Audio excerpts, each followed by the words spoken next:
Hola, ¿qué tal? Un gusto saludarles y bienvenidos a otra semana aquí con El Viaje. En serio que nos da felicidad de que nos acompañen nuevamente en este diálogo que tendremos sobre la lección de escuela sabática número 7. Gracias, pastor, por estar con nosotros. Gracias, igualmente, Miguel. Qué gusto saludarte en esta ocasión y encontrarnos con nuestros amigos. Déjame decirte, antes de entrar directamente, quiero enviar un saludo muy especial a Camila, una de nuestras amigas que semana con semana se conectan. Nos envió un video mensaje muy lindo y un saludo a Camila allá en Ciudad Obregón, que Dios tiene de bendición a ti junto con tu hermano. Y Miguel, pues qué bueno que estamos aquí para otra semana más. Claro que sí, el saludo va también para ellos, los apreciamos y queremos mucho. Y antes de dar inicio a nuestro diálogo, ¿qué les parece si inclinamos el rostro para orar? Nuestro Padre Celestial, Señor, a medida que abrimos tu palabra, que abrimos también la lección de escuela sabática, pedimos de que puedas darnos entendimiento de lo alto para poder hacer que el diálogo esté dirigido por ti y que pueda ser de beneficio para cada uno de nosotros que va a asistir a la lección de escuela sabática este sábado. En tu nombre lo pedimos y agradecemos. Amén. Amén. Excelente. Bueno, aquellos de ustedes que es la primera vez que nos acompañan, lo que hacemos aquí, el pastor Miguel Patiño y un servidor, vemos en 4 puntos los grandes rasgos de la lección de escuela sabática. No hacemos un día por día como van a encontrar en otras lecciones. Nuestro propósito no es hacer un repaso, sino más que nada es un diálogo que te va a servir a ti como oyente para poder llevar este diálogo a tu lección de escuela sabática, ya sea como maestro o como estudiante, que para que cuando tú puedas estar en esa lección, tú puedas aportar algo más allá de lo que viene en escrito en los días de la elección. También en base a eso vamos a ver lo que viene diciendo y cómo puede ayudarnos en nuestra vida personal, ¿ok? Y esto todo en menos de 30 minutos, es el, la meta. Y El hasta el formato, así momento, es. sí, hasta el momento no nos hemos pasado de esos 30 minutos ni una vez, y no es la primera vez que lo haremos. Así que, pastor, dinos cuál va a ser la primera. Gracias. Mira, Miguel, yo creo que es muy importante que abordemos esta lección número 7 titulada Motivados por la Esperanza, colocando un contexto histórico de cómo es que llegamos a esta parte, qué es lo que hay detrás, porque pareciera que hay un paréntesis ahí de lo que es el periodo de la Reforma y posreforma, ahora lo que es la predicación de Guillermo Miller. ¿Qué pasa Ujú. de 1600, incluso de la Revolución Francesa, que fue en donde terminamos la semana pasada? ¿Qué es lo que sucede ahí y cómo llegamos a Guillermo Miller y su predicación pasando la reforma que fue en Europa, la Revolución Francesa que fue en Francia, desde luego, y ahora nos encontramos en los Estados Unidos de Norteamérica? ¿Cómo esta transición se da? Y este contexto histórico me parece que es importante lo establezcamos como punto inicial. Claro, y como ustedes saben, los que nos acompañaron la semana pasada, hicimos esto y mencionamos algunas fechas históricas que no venían en la lección para darles a ustedes un poquito más de contexto. Si no lo han visto, pueden ir para allá para que puedan unificar lo que ha sucedido de la semana pasada para ahora. Y los que ya lo vieron, estamos pasando justo de la Revolución Francesa en esta adoración a la diosa de la razón y todo lo que eso conlleva. Y luego nos salta hasta la época de William Miller. Pero ¿qué es lo que sucede en medio de este tiempo? Bueno, hay un par de cosas que pasan. Vemos desde 1789 hasta el 1815 este tiempo donde hay el imperio francés, o no, ya no es imperio, esta revolución francesa que viene sucediendo con diferentes guerras napoleónicas que va luchando y va creciendo con este movimiento, viene en bajada y ya no tiene la misma fuerza que tenía. Y si ustedes ven la historia de Napoleón, era una persona que iba de lugar en lugar conquistando, pero llega a este punto donde se estanca y está esta bajada. Ahora, esto es importante porque al mismo tiempo hay personas que todavía tienen el mensaje, tienen la fe, tienen la palabra como guía y práctica, que están buscando un lugar en el cual puedan estar en paz. Y la palabra paz lo utilicemos porque cuando decimos paz no es simplemente sentarte a leer y decir, puedo leer, sino simplemente era el no morir. Es lo que están buscando. Y la lección nos menciona del día domingo cómo es que hay un grupo de personas de Holanda que llegan como peregrinos a Estados Unidos pero déjenme les digo un poquito más acerca de ellos. Ellos llegan a Estados Unidos desde Holanda, no son originarios de ahí, sino que llegan desde Holanda porque habían ido allá a buscar tolerancia religiosa o buscar un poco de paz religiosa. No la encuentran allí y es donde entonces llegan a Estados Unidos. Y lo que sucede a finales del siglo XVIII y principios del siglo XIX es este gran despertar, donde encuentran este grupo de peregrinos de diferentes partes, que unos vienen de Inglaterra, otros vienen de otras partes, donde están buscando esta paz. Y se dice que encuentran el gran despertar a través del Espíritu Santo. Y vienen varios grupos que empiezan a surgir, como los Quakers, que son un grupo que sale de aquí. Tenemos unos bautistas que vienen por acá. Vienen otros diferentes tipos de grupos que encuentran paz religiosa y hace que sus movimientos empiecen a crecer.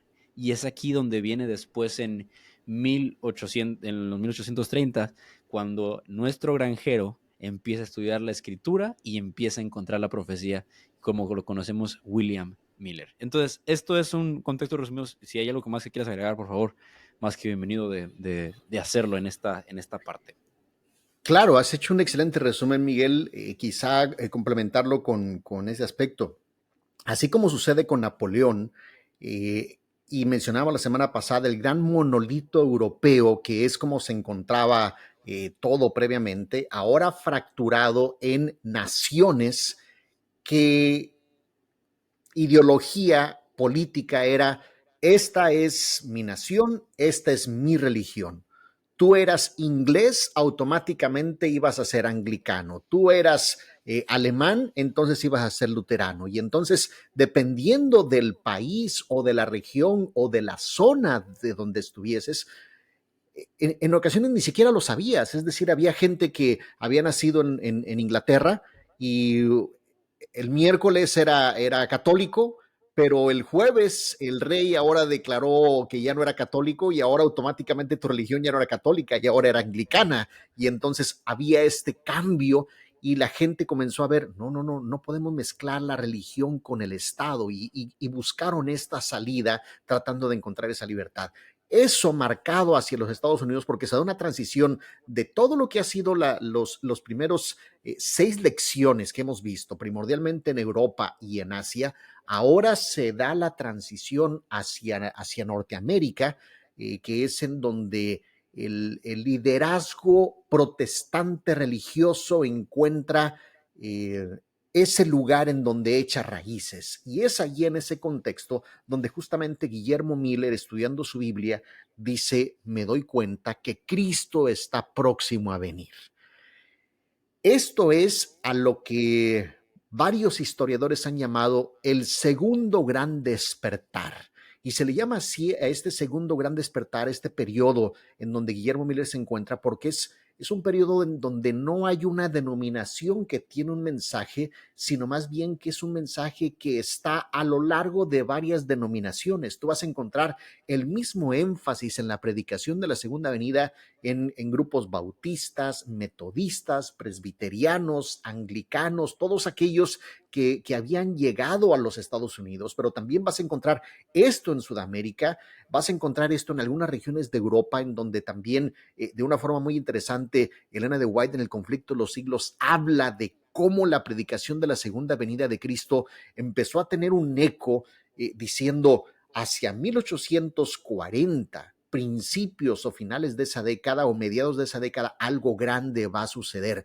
Y este mensaje de la segunda venida de Cristo, Miguel, trajo un refrescante espíritu renovador de decir: caray, se acabarán nuestros problemas, tenemos un nuevo horizonte ante nosotros. Vienen de persecuciones, vienen de guerras, vienen de muerte, y ahora la segunda venida de Cristo trae un nuevo mensaje de esperanza. Así que este primer aspecto, Miguel, aunque le hemos dedicado un tiempo amplio, me parece que es importante porque es lo que nos permite saber qué es lo que tenemos y cuál es el marco que aquí encontramos en la lección 7 de esta semana. Claro, porque ustedes van a poder ver otros repasos de lección de otras personas que lo van a compartir y ellos van a ir más en detalle día con día. Nuestro propósito es de tratar de darles un contexto general por lo cual ustedes puedan entender lo que está sucediendo. De hecho, parte de lo que mencionabas en esto que está surgiendo de cómo es de que antes cada país tenía su denominación o su creencia y todo y ahora ya no se vuelve a suceder. Vemos cómo se conecta mucho a la profecía que vemos en Daniel 2, en Daniel capítulo 2 está la profecía de la estatua y las diferentes partes. Vemos cuando habla acerca de los pies de diferentes metales que hay personas que tratan de juntarlo, porque Napoleón en parte es lo que está tratando de hacer, unificar todos estos diferentes metales que habían y ponerlos juntos, pero la Biblia dice nadie va a poder unirlos nuevamente. Entonces, todo esto que estamos viendo es el contexto que nos ayuda a entender. Y mencionabas al final de que se estaba dando este gran despertar. Sin embargo, el día lunes vemos que este gran despertar, en vez de traer la urgencia de predicar, al parecer después de que se da, hay un tipo de espera o se calma o se tranquiliza todo y están todos a la expectativa. Pero no es a la expectativa que uno normalmente pensaría que tenemos ahora de la espera de la segunda venida de Cristo, sino que es la expectativa a los 1000 años de paz que se tendrán y después entonces vendrá Jesús por segunda vez. ¿Cómo le llamamos a esto y qué significa todo esto que estamos viendo en esta parte? Tiene un nombre teológico como que se le llama. Claro, cuando hablamos acerca de estos 1000 años de paz, desde luego tiene que ver con la doctrina o enseñanza del milenio. Y entonces había dos vertientes principales, los premileniaristas y los postmileniaristas. ¿Qué significa esto? Aquellos que decían que la venida de Jesús era antes del milenio. Esto se le conoce como premileniarismo. Y otros que decían que era posterior al milenio y por eso son postmilenialistas. Por lo tanto, hay un grupo que decía Jesús va a venir hasta que tengamos 1000 años de paz. Y después de los 1000 años Jesús viene. Y otros decían, no, Jesús viene y entonces inician los 1000 años de paz.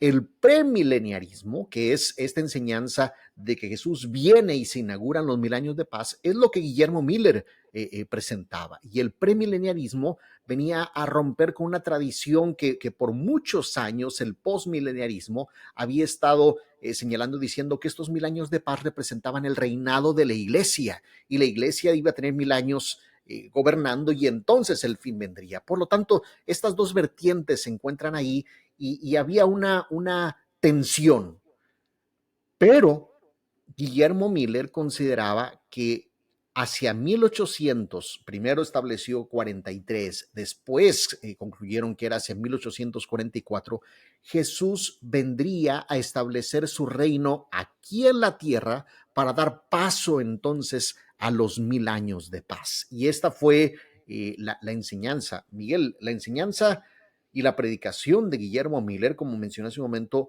fue a través de diferentes denominaciones porque no fue su intención establecer una nueva iglesia, así como tampoco había sido la intención de Lutero, así como tampoco había sido la intención de Calvino. La de Guillermo Miller no fue la de establecer una nueva iglesia, sino transmitir una enseñanza. Cristo viene a inaugurar 1000 años de paz. Y bueno, tuvo mucho eco, tuvo mucha aceptación.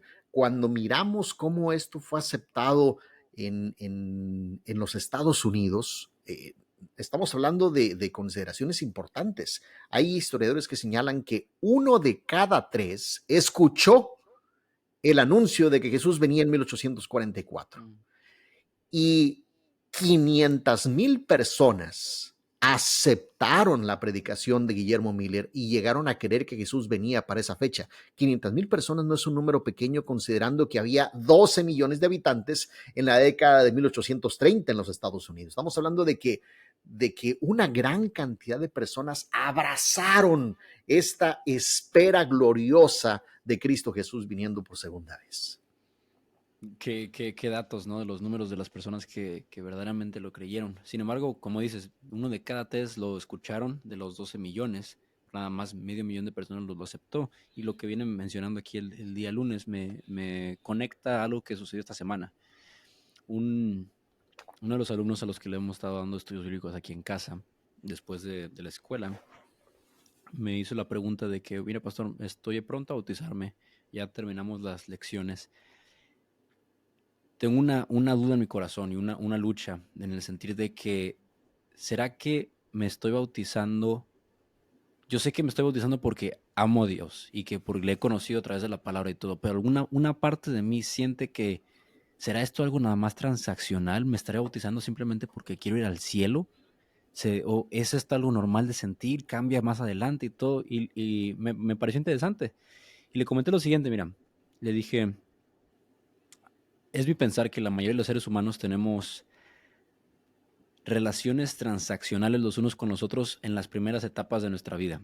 Y llega a ser algo de que yo soy tu amigo porque nos gusta algo en común. Somos amigos porque nos dan risa las mismas cosas. O somos amigos porque tú me escuchas, yo te escucho. Entonces lo que obtenemos de esta amistad es algo positivo. Y normalmente estas amistades dejan de ser porque ya no se pasa el mismo tiempo. Entonces no hay una transacción que suceda entre las amistades, etcétera. No sé si me llevo a explicar. Entonces esa es la idea. Le dije, como nosotros no crecemos entendiendo este concepto de amistades, llegamos a conocer a Dios y escuchamos de que viene con un regalo de salvación, que lo único que tenemos que hacer es aceptarlo. Recuerden, esta enseñanza del protestantismo que viene saliendo con Lutero, donde ya no hay necesidad de obras, lo único que tienes que hacer es aceptarlo. Entonces, recibes algo de esa amistad, de esa relación, y lo que el ser humano hace es construir sobre algo ya conocido. Entonces, obtiene la información que tiene el cerebro sobre las relaciones que tiene con las demás personas y lo traduce a una relación con Cristo. Y entonces, normalmente cuando empieza, es que empieza a entender, bueno, acepto a Cristo porque, bueno, voy a obtener la vida eterna, voy a tener esto, que es lo que muchos empezaron, este gran despertar, muchos pensaban al principio. Llega en este pensamiento que ibas compartiendo donde van a tener 1000 años de paz y vemos una baja de necesidad de compartir el evangelio, vemos una baja de bautismos, vemos una baja de la necesidad de la religión en la vida de las personas porque hay mucha paz, no hay necesidad de ser tan fervientes en el mundo de compartir. Yo le dije al muchacho, mira, cuando tú llegas a un punto en el que esta relación continúas con el Señor, no es que te bautizas y entiendes todo, sino que empieza esta relación con Cristo, te vas a dar cuenta que entre más vas creciendo, que la relación con Dios, la relación con Jesucristo y el Espíritu Santo es diferente a la relación que tenemos con los seres humanos. Y una de las más cercanas que vamos a poder entender, que no es igual, pero es muy similar, es la de un padre con un hijo. Le dije, tú tienes ahorita 15 años. Y dice, toda tu vida lo único que he entendido es este primer tipo de relaciones. Cuando tú crees que así llegues al punto donde tengas una familia o sostengas a tu hijo por primera vez, te vas a dar cuenta que existe un tipo de relación en la que no estás buscando nada a cambio de tu amor por esa persona. Y le dije, y es así cuando vas a hacer ese switch, ese cambio de pensar y vas a entender entonces cómo es que Dios te ama a ti. Y entonces le dije, no te preocupes, va a ser algo que vas a llegar a entender. Y es lo que vemos con este 500,000 de personas que acepta el mensaje y luego ese número disminuye a los que aún después de este gran chasco en 1844 decide quedarse y seguir creyendo porque no están buscando una relación transaccional en el de que, bueno, tengo la vida eterna en Cristo, es por eso que creo, sino porque verdaderamente me ama y entiendo eso. Y aunque lo perdieron todo, vendieron todo y ya no tenían nada, seguían fervientes y seguían creyendo porque tenían la esperanza de que Cristo venía y lo hacían no por esa transacción, sino por una relación de verdadero amor. Claro. Has puesto un excelente ejemplo. Lo complemento de esta forma, Miguel. Tú eres mi hijo y ahora tú tienes un hijo también. A tu hijo, que es mi nieto, yo no lo conozco físicamente. Hay quienes dicen, ¿cómo puedo yo amar a alguien a quien no veo físicamente? Bueno, yo todavía al hijo de mi hijo no lo conozco físicamente, lo he visto en fotografías. Lo voy a conocer físicamente hasta el 20 de junio.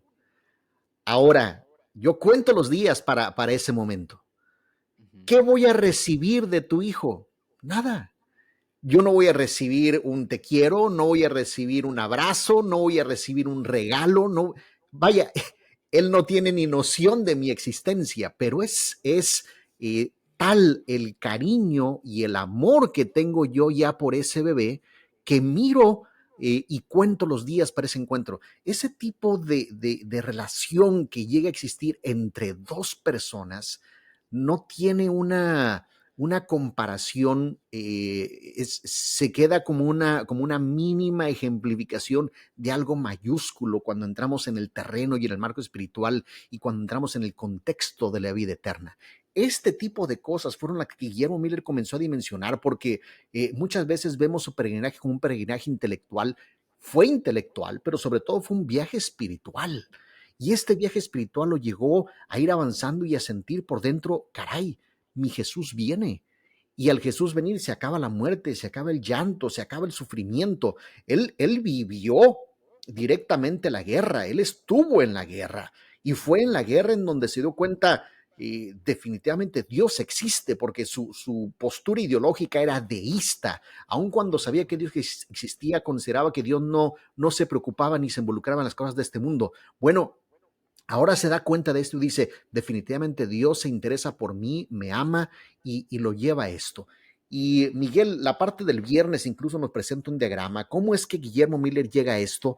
Voy a dedicar un par de minutos para explicar esta parte de la profecía de las 2300 tardes y mañanas, y será breve porque tal como tú lo has dicho, lo van a encontrar más a detalle en otros canales, pero por lo menos permítanme compartir brevemente esto que está aquí, que viene siendo la profecía de las 2300 tardes y mañanas, como lo conocemos también la de los 2300 años.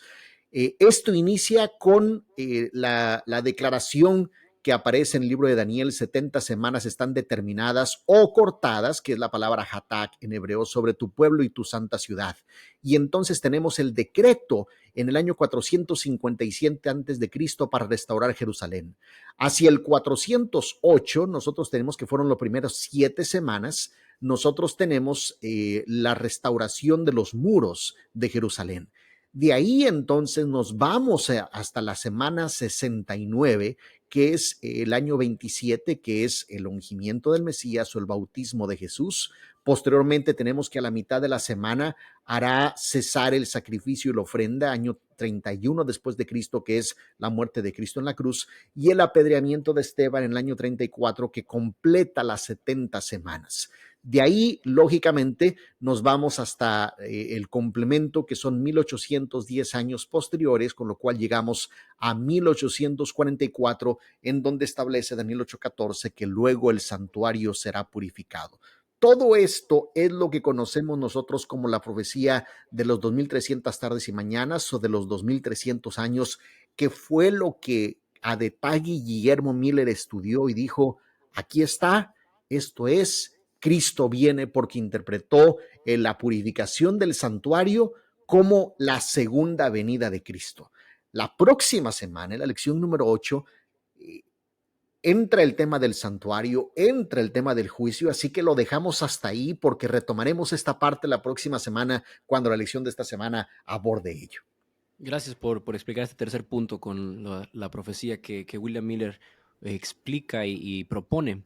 Ahora, en 3 minutos, 5 minutos, me gustaría, yo sé que no te gustan las respuestas rápidas porque no se puede dar una respuesta completa, pero el día viernes tenemos la respuesta que se hace, que qué lecciones podemos aprender sobre la experiencia de William Miller y cómo es que Dios en veces sustituye, o aquí la palabra que se utiliza en el idioma que está escrita la lección es overrule, que es diferente a la que hace la traducción de escuela sabática en español, pero es más que nada poner, está nuestra idea y el Señor pone la suya sobre la nuestra y la sustituye. ¿Cómo podemos ver esta pregunta? Tenemos 5 minutos, por favor, explícanos.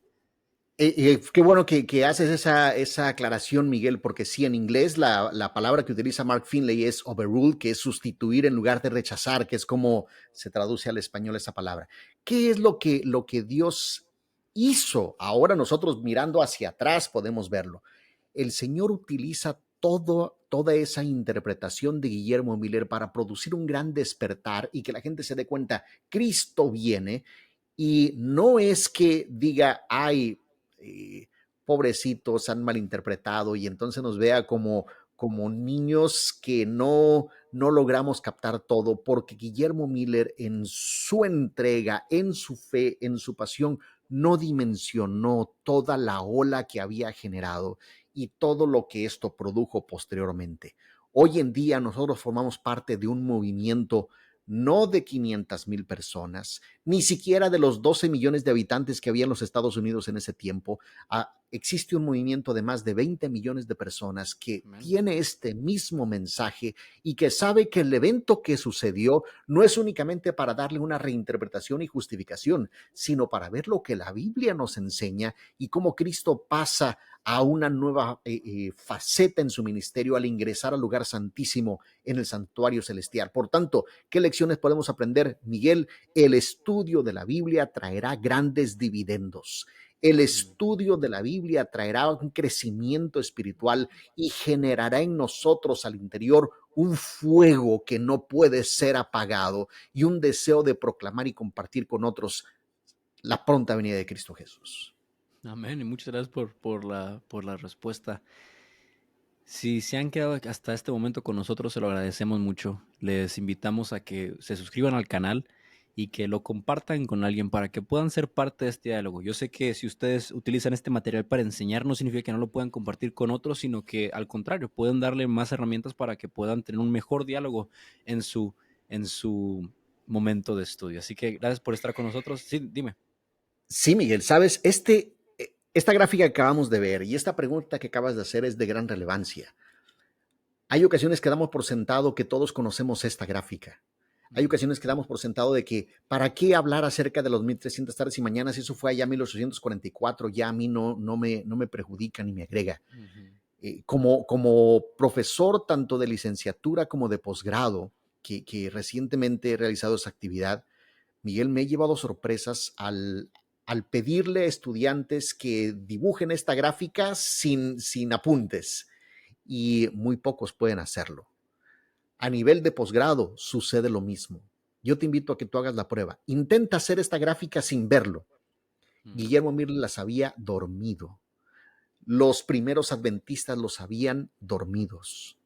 Nosotros necesitamos tener un conocimiento cabal de esto, porque aquí es donde radica la importancia de estar bien cimentados en el tiempo que vivimos y esparcir este mensaje. Esto nos conectará con la lección siguiente, la lección número 8. Y si esta nos pareció interesante, Miguel, la lección número 8 es una imperdible a la que deben poner suma atención. Gracias, Miguel. Gracias, gracias por mencionar eso. Muy me recuerdo de esos papelitos, yo fui de los que los tomó y era muy interesante el tenerlo fresco. Y es algo que sigues utilizando, es algo que sigues utilizando. Gracias por estar con nosotros en este viaje de la vida con Jesús a la tierra prometida. Nos vemos la próxima semana. Que el Señor los bendiga. Hasta luego.